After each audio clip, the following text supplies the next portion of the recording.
Halo Raja Ampat, jumpa lagi bersama kami Bawaslu Raja Ampat. Nah, saat ini kami akan menyampaikan beberapa informasi penting berkaitan dengan tahapan penyelenggaraan pemilihan kepala daerah tahun 2020 yang sedang berlangsung. Nah, saat ini kita sedang masuk pada tahapan pencocokan dan penelitian data pemilihan. Nah, pencocokan dan penelitian data pemilihan ini dia sudah dimulai dari tanggal 15 Juli dan akan berakhir pada tanggal 13 Agustus 2020. Nah, kenapa penting kita harus tahu? Kenapa?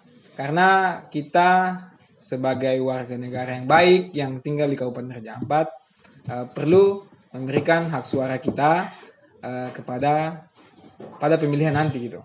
Kira-kira seperti itu Om Yobel.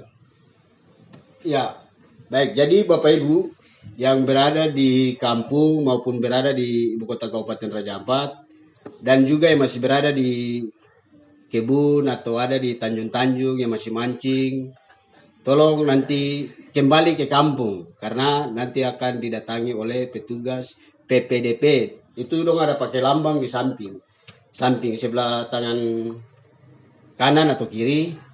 Itu nanti dong akan datang di rumah. Jadi kalau dong datang di rumah, Bapak dan Ibu dorang tolong siapkan KTP atau KK. Tapi yang berdomisili di Raja Ampat, bukan KTP dari luar Raja Ampat.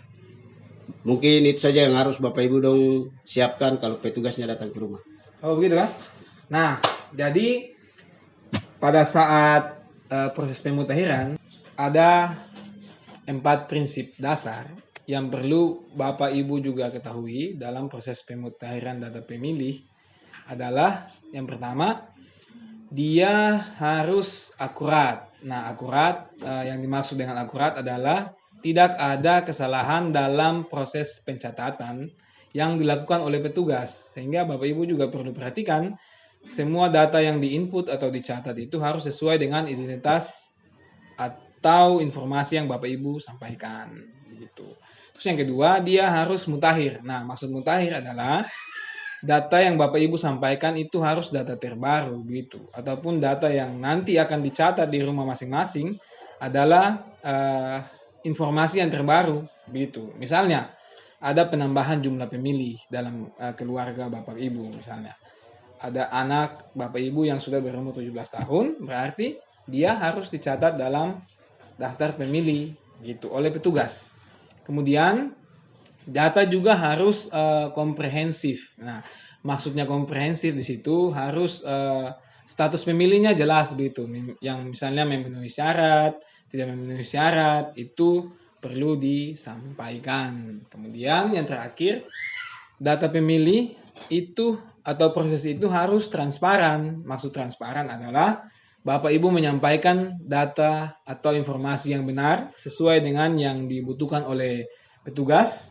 Dan yang terakhir, proses pencoklitan harus transparan. Nah, maksud transparan adalah informasi yang Bapak Ibu sampaikan adalah informasi yang benar sesuai dengan yang petugas butuhkan.